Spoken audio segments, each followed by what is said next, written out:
എല്ലാവർക്കും സ്വാഗതം. ഈ റിവ്യൂ ഇഷ്ടപ്പെടുവാണെങ്കിൽ ഒന്ന് ലൈക്ക് ചെയ്തും സബ്സ്ക്രൈബ് ചെയ്തും സപ്പോർട്ട് ചെയ്യണേ. അപ്പോൾ ആദർശ് റൂമിൽ ഫയലുകളൊക്കെ ഒന്നുകൂടി ഒന്ന് ചെക്ക് ചെയ്ത് റെഡിയാക്കി വെക്കുന്ന സമയത്താണ് ആദ്യമേ കണ്ട ആ സ്റ്റാൻലി മാർട്ടിൻ ജ്വല്ലറിയുടെ PRO ആണെന്ന് പറഞ്ഞ പെൺകുട്ടിയുണ്ടല്ലോ, അവൾ ഒരു ഗ്ലാസ് ജ്യൂസ് കേട്ട് വരുന്നുണ്ട്.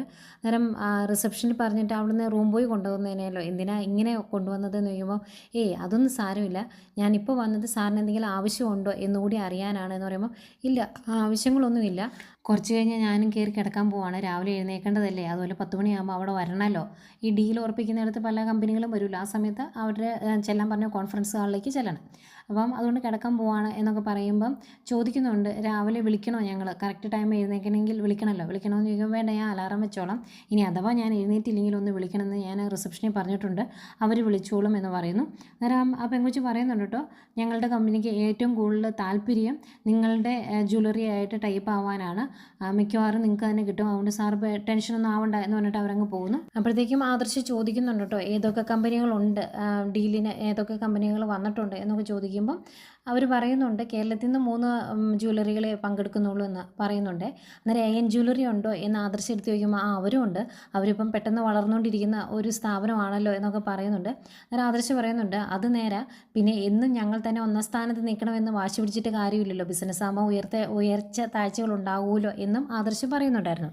അത് കഴിയുമ്പോൾ അവരങ്ങ് പോവും. അതിനുശേഷം ആദർശ് ഫയലെല്ലാം എടുത്ത് വെച്ചതിന് ശേഷം ആ ജ്യൂസ് എടുത്ത് കുടിക്കുവാണ്. അത് കുടിച്ചൊരു 3/4 ഭാഗമാകുമ്പോഴത്തേക്കും നയനെ വിളിക്കും. എന്നിട്ട് എന്താ അവിടെ കാര്യങ്ങളൊക്കെ റെഡിയാണോ, പ്രശ്നമൊന്നും ഇല്ലല്ലോ എന്ന് ചോദിക്കുമ്പോൾ ഇല്ല, പ്രശ്നങ്ങളൊന്നും ഇല്ല എന്ന് പറയും. പിന്നെ കാലാവസ്ഥ മാറിയത് കൊണ്ട് ഇൻഹേലറൊക്കെ അടുത്ത് വെച്ചേക്കണം എന്നൊക്കെ പറയുമ്പോൾ കുഴപ്പമില്ല, അതൊക്കെ ഞാൻ റെഡിയാക്കിക്കോളാം, നീ ടെൻഷൻ ആകാതെ കിടന്ന് ഉറങ്ങിക്കോ എന്ന് പറയും. അന്നേരം നയന് ചോദിക്കുന്നുണ്ട് ഞാൻ രാവിലെ വിളിക്കണമെന്ന്. അന്നേരം വേണ്ട, ഞാൻ അലാറം വെച്ചിട്ടുണ്ട്, അതും അല്ലെങ്കിൽ റിസപ്ഷനിൽ നിന്ന് അവരാരെങ്കിലും വിളിക്കും, ഞാൻ പറഞ്ഞിട്ടുണ്ട് എന്നെ ഒന്ന് വിളിച്ചേക്കണം എഴുന്നേറ്റില്ലെങ്കിൽ എന്ന് പറഞ്ഞിട്ടുണ്ട് എന്ന് പറയുന്നു. അങ്ങനെ അന്നേരം ഇങ്ങനെ സംസാരിച്ചുകൊണ്ടിരിക്കുമ്പം ആദർശന് ഉറക്കം വരുന്നല്ലോ, വായിക്കോട്ടേക്ക് വിടുക. അന്നേരം എന്താ ആദർശിട്ട് ഉറക്കം വരുന്നുണ്ടോ ചോദിക്കുമ്പം യാത്രാക്ഷീണത്തിൻ്റെയാണെന്ന് തോന്നുന്നു, നല്ല ഉറക്കം വരുന്നുണ്ട്, ഞാൻ ഏതായാലും കിടക്കാൻ പോവുക, ഇടയ്ക്ക് ഞാൻ വേണേൽ വിളിക്കാം എന്നൊക്കെ പറഞ്ഞിട്ട് ഫോൺ വയ്ക്കുന്നു. അങ്ങനെ ആദർശ് ഫോൺ വെച്ചതിന് ശേഷം വാതിലടച്ച് കയറി കിടക്കുവാണ്. ആദർശിനകത്തേക്ക് നന്നായിട്ട് ഉറക്കം വന്നു. ഏതായാലും ഫോൺ വിളിച്ചതിന് ശേഷം നയനയും കയറി കിടന്ന് ഉറങ്ങുന്നുണ്ട്. നയനയോട് കൂടെ ചന്തുമോളും ഉണ്ട് കേട്ടോ. അങ്ങനെ ഉറങ്ങുന്നതിനിടയ്ക്ക് ചുമ വന്ന് എഴുന്നേൽക്കുന്നുണ്ട് നയന, കൂടെ മോളും എഴുന്നേൽക്കും. എന്നിട്ട് പറയുന്നുണ്ട് അച്ഛനില്ലാത്തതുകൊണ്ട് ഒരു രസമില്ല, അച്ഛൻ ജയിച്ചിട്ടല്ലേ അമ്മേ തിരിച്ചു വരുവുള്ളൂ എന്ന് ചോദിക്കുമ്പം അച്ഛൻ ജയിച്ചിട്ടേ തിരിച്ചു വരുവുള്ളൂ, പിന്നെ പരീക്ഷയൊന്നും അല്ലല്ലോ, ഇത് ബിസിനസ് അല്ലേ, അത് നോർത്ത് മോള് വിഷമിക്കണ്ട എന്നൊക്കെ പറയും. അത് കഴിഞ്ഞ് രണ്ടുപേരൂടെ കിടന്ന് ഉറങ്ങുന്നു. രാവിലെ പിന്നെ അലാറം അടിക്കുന്ന കേട്ട് നയന എഴുന്നേൽക്കുന്നതാണ് കാണിക്കുന്നത്. അന്നേരം ഫോൺ എടുത്ത് പിടിച്ചിട്ട് ആദർശനെ വിളിക്കണോ എന്നൊക്കെ ആലോചിക്കുന്നുണ്ട്. അത് കഴിഞ്ഞ് തന്നെത്താനെ അങ്ങ് തീരുമാനിക്കുവാണ്, വിളിക്കേണ്ട, ആദർശേട്ടൻ കിടന്ന് ഉറങ്ങട്ടെ പാവോ എന്ന്. എന്തായാലും ആദർശം നല്ല രീതിയിൽ അവിടെ കിടന്ന് ഉറങ്ങുന്നുണ്ട്. നയന എഴുന്നേറ്റ് പോരുന്നു. ഈ സമയം ദേവേനെ എഴുന്നേറ്റായിരുന്നു. എല്ലാവരും പൂജാമുറിയിലും അമ്പലത്തിലും തന്നെയാണ്, അവിടുന്ന് ഒരു മാറ്റമില്ല, ഫുൾ ടൈം പ്രാർത്ഥനയും വഴിപാടും വ്രതവും. ഏതായാലും ദേവേനെ പ്രാർത്ഥിച്ചുകൊണ്ടിരിക്കുന്നതേക്കും നയനയും വരും, രണ്ടുപേരോട് ഒരുമിച്ച് പ്രാർത്ഥിക്കുന്നു. അത് കഴിഞ്ഞ് അമ്പലത്തിലേക്ക് പോകാം, അവിടെ കുറേ വഴിപാടുകളുണ്ട്, നമുക്ക് അവിടെയും പോയി പ്രാർത്ഥിക്കാമെന്ന് പറയുന്നുണ്ട്. ഇതെല്ലാം കഴിഞ്ഞ് അവർ അമ്പലത്തിലേക്കും പോകുന്നുണ്ട്. ഇതിനിടയ്ക്ക് അനിയും നന്ദുവിനെയും കാണിക്കുന്നുണ്ട്. നന്ദുവിന് അത്യാവശ്യം നടക്കാറൊക്കെയായി, ജിമ്മിലൊക്കെ പോകുന്നുണ്ട്. ഇപ്പോൾ രണ്ടുപേരും ഒരുമിച്ചാണ് ജിമ്മിൽ പോകുന്നത്. കുറേ എക്സസൈസ് ചെയ്ത് കഴിയുമ്പോഴേക്കും അനി മടുക്കും, അപ്പോഴും നല്ല സ്റ്റാമിന ഉള്ളത് കൊണ്ട് നന്ദു പിടിച്ച് നിൽക്കുന്നുണ്ട്. പിന്നെ നവീനെക്കുറിച്ച് എന്നും പറയുന്ന പോലെ കുറച്ച് കാര്യങ്ങളൊക്കെ പറഞ്ഞ് കുശലമൊക്കെ പറഞ്ഞിട്ട് അവരും അവിടുന്ന് പോരുവാണ്. അന്നേരവും അനി പറയുന്നുണ്ട് വീട്ടിൽ ഭയങ്കര വ്രതവും വഴിപാടും ഒക്കെയാണ്, പലരും അമ്പലത്തിൽ തന്നെയാണ്, മുത്തശ്ശനും അതുപോലെ അമ്മായിയൊക്കെ രാവിലെ തന്നെ, വല്യമ്മയൊക്കെ രാവിലെ തന്നെ അമ്പലത്തിലോട്ട് പോയിട്ടുണ്ട്, വീട്ടിൽ ചെന്ന് കുളിച്ചിട്ട് എനിക്കും പോകണമെന്ന് അനി പറയുമ്പം എൻ്റെ അടുത്തുള്ള ക്ഷേത്രത്തിൽ ഞാനും പൊയ്ക്കോളാമെന്ന് നന്ദുവും പറയുന്നുണ്ട്. അതുപോലെ ദേവേനെയും നയനെയും അമ്പലത്തിൽ ചെല്ലുമ്പോൾ തിരുമേനി ചോദിക്കുന്നുണ്ട് പോയ ആളുടെ കാര്യം എന്തായി എന്ന്. നേരം ഇന്ന് 10 മണിയാകുമ്പോഴേ അറിയാൻ പറ്റുള്ളൂ തിരുമേനി എന്ന് പറയുമ്പം ഇന്നലെ മൂർത്തി സാറും ഇവിടെ വന്നായിരുന്നു, എല്ലാവരും വ്രതമായല്ലേ, മൂർത്തി സാറും ഇന്നലെ വ്രതമായിരുന്നു എന്ന് എന്നോട് പറഞ്ഞു എന്ന് പറയും. അന്നേരം അവർ ചോദിക്കുന്നുണ്ട് ഇന്നലെ അച്ഛൻ ഇവിടുത്തെ പ്രസാദം കഴിച്ചിട്ടല്ലേ പോയെന്ന്.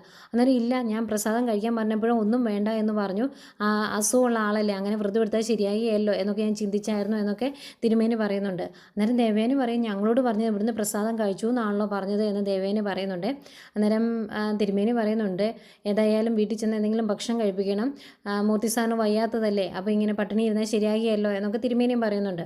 പിന്നെ അതിൻ്റെ കൂടെ തിരുമേനി പറയുന്നുണ്ട് നിങ്ങൾ പേടിക്കുമൊന്നും വേണ്ട, കമ്പനിക്ക് ചെറിയ പ്രതിസന്ധികളൊക്കെ ഉണ്ടാവും എങ്കിലും പരദേവതകൾ കൂടെ ഉള്ളത് കൊണ്ട് ഒരു പ്രശ്നവും ഇല്ലാതെ അതെല്ലാം മാറി നേരെയാകും, അതുകൊണ്ട് ടെൻഷനൊന്നും വേണ്ടെന്നും അദ്ദേഹം പറയുന്നുണ്ട്. ഏതായാലും അവിടുന്ന് തൊഴുത് ഇറങ്ങിയതിന് ശേഷം ദേവേനി പറയുന്നുണ്ട് അച്ഛന് നല്ല ടെൻഷനുണ്ട്, ആദർശിൻ്റെ കാര്യം ഓർത്തിട്ട് ഓർത്തിട്ട് അല്ലെങ്കിൽ ആദർശ് തോറ്റുപോകുമെന്ന് കരുതിയല്ല, നമ്മളെ മനഃപൂർവ്വം ഇല്ലാതാക്കാൻ ആരൊക്കെയോ ശ്രമിക്കുന്നുണ്ട്. അവരുടെ ചതിയിൽ ആദർശ് വീണാലോ എന്നോർത്താണ് അച്ഛന് പേടി എന്നൊക്കെ പറയുന്നുണ്ട്.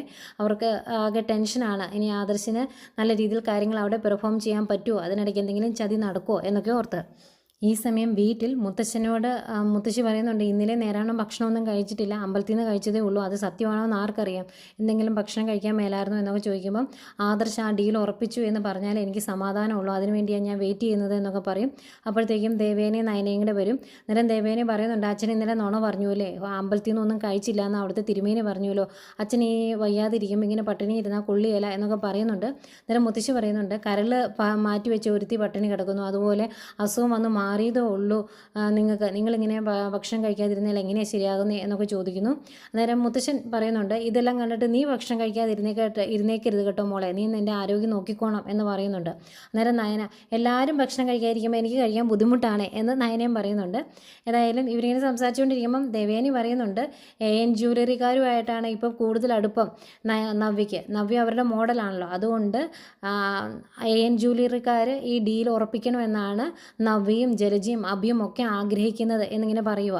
അവരതിനു വേണ്ടിയാണ് പ്രാർത്ഥിക്കുന്നത് എന്നും പറയുമ്പോൾ മുത്തശ്ശൻ പറയുന്നുണ്ട്, അവരുടെ പ്രാർത്ഥന എന്നും ദൈവം കേട്ടിരുന്നുവെങ്കിൽ ഇന്നിപ്പം അനന്തപുരി കാണില്ലായിരുന്നു എന്ന് പറയുന്നുണ്ട്.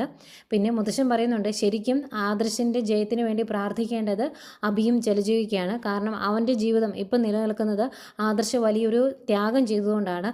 പക്ഷേ മന്ദബുദ്ധികളായ ബുദ്ധി കുറവുള്ള അതുങ്ങൾക്ക് ഇതൊന്നും പറഞ്ഞ് മനസ്സിലാകില്ല എന്നും മുത്തശ്ശൻ പറയുന്നുണ്ട്.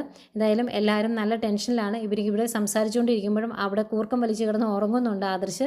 ഇത്രയും ടെൻഷൻ ഉണ്ടായിട്ടും ഒന്ന് രാവിലെ വിളിച്ച് രാവിലെ എഴുന്നേറ്റോ എന്ന് അന്വേഷിക്കാം, അതുപോലെ രാവിലെ ഭക്ഷണം കഴിച്ചോ, പോകാൻ റെഡിയായോ എന്നൊക്കെ അന്വേഷിക്കാം. ഇവരാരും ഇതൊന്നും വിളിച്ച് ചോദിക്കുക പോലും ചെയ്യാതെ ഇവിടെ ഇരുന്ന് ടെൻഷൻ അടിക്കലും അമ്പലത്തിൽ പോകല്, വ്രതം നോക്കല്, ഇവിടുത്തെ കാര്യങ്ങളായിട്ട് മുന്നോട്ട് പോകുന്നു.